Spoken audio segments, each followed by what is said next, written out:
Here with head baseball coach Steve Jackson. Season starts next week for you. What are your thoughts right now on this year's team, and what are you looking forward to in this first series coming up next week? Well, I look forward to playing. Going against somebody else right now is really important. We've been inside long enough.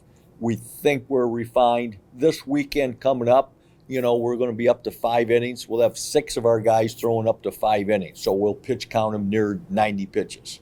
So then they'll be ready. Whoever we decide to start of that 6 in our 4-game set with UIS will be ready to go.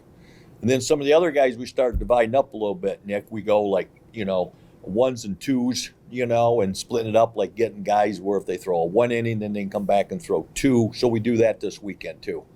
But other than that, there's just a lot of excitement. I know they're ready to play. I know we're excited about looking forward, ready to play. And so am I. And I like the nucleus of our guys. I think we have numerous guys coming back from last year. But coming back isn't the most important thing. The progress they made during the offseason, the maturity level that they've gained.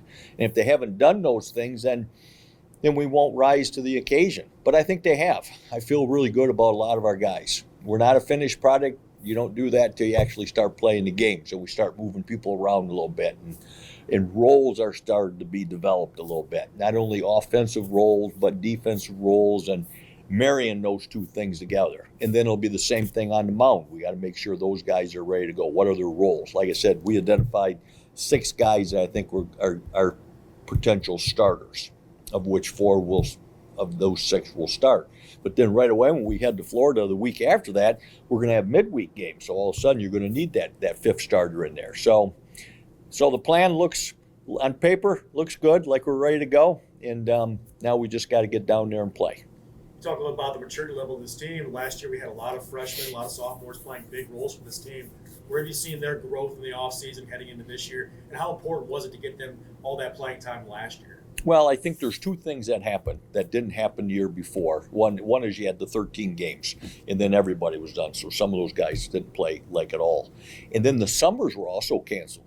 And the summer collegiate leagues are huge for everybody. And our guys, we've transformed into most of our guys play, almost all of them. Every once in a while you have an internship here and there, but even those guys play a little bit. We've really talked about the importance of that, how that helps you mature, how you get better as a player, and when you leave here, what you're working on.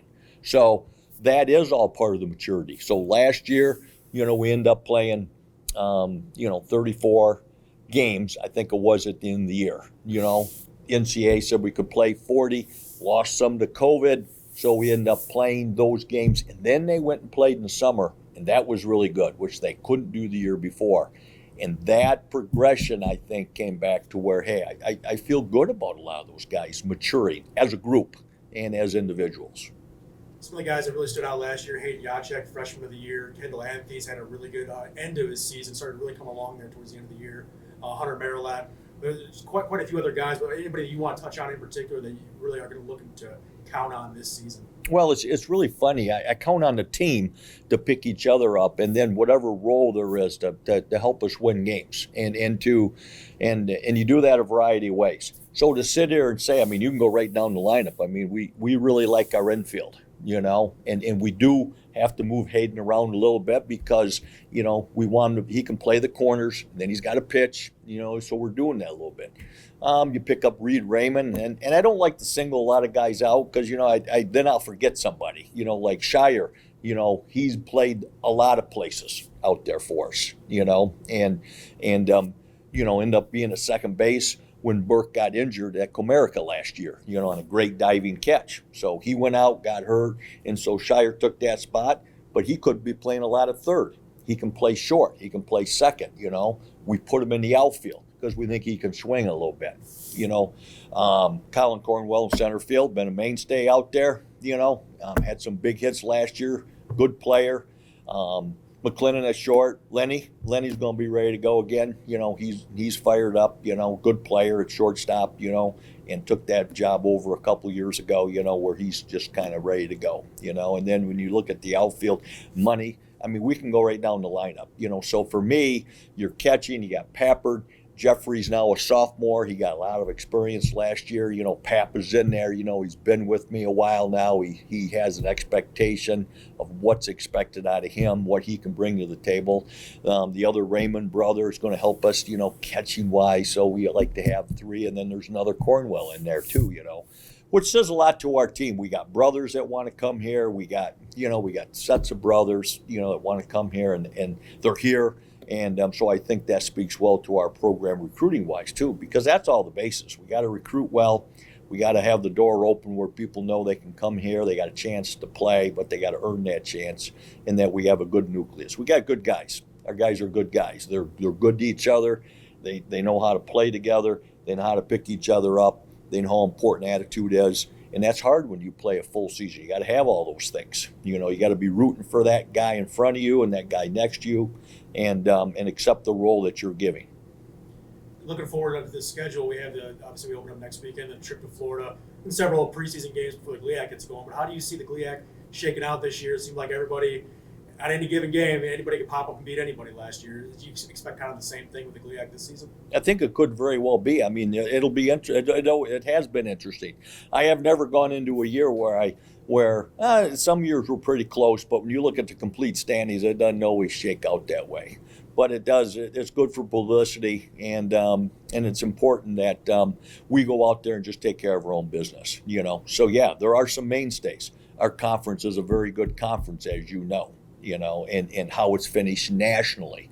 So it's not just the GLIAC. It's not just a regional. It's become more of a national conference, and our schedule kind of reflects that. I mean, USI will go down there. They'll have probably 6-7 games under their belt. They already got 4. They got another weekend here, depending on what happens weather-wise. But hey, they're gonna have played quite a few games, and then we go to Florida. Hey, we're playing Tiffin, who split with Northwood already 2-2. We beat them, last year, 2 years ago. I mean, in a great game when they were supposed to be really good, and they are a good team.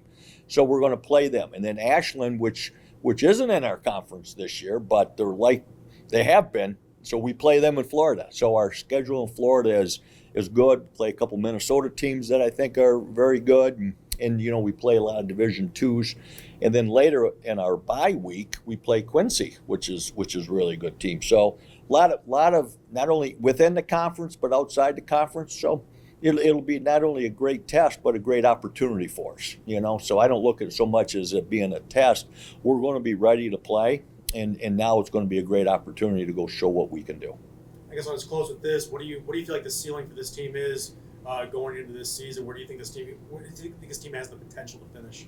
Well, I do think we have the potential to finish right up near the top, and we play everybody. So we'll have an opportunity against everybody to play everybody. We showed last year that we were very competitive. I mean, we did finish 500 in the conference. We stubbed our toe in one series, but in the other series we were very competitive. Davenport got us a little bit early. We had a great series against Northwood, which we showed really well. So overall, pretty good, but we learned a lot too. So pitching's always the key, and you mentioned a couple guys, and now we got to fill in a couple more guys. We got Hayden, and we got Kendall right there. Now out of that other group, we got some guys that have thrown the ball quite well for us inside.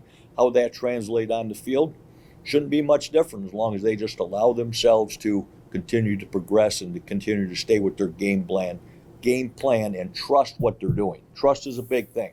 So right now, that trust is going to dictate, and our belief in ourselves will dictate how that season goes. Of course, you got to be healthy. All right. Thank you, Coach. Thank you.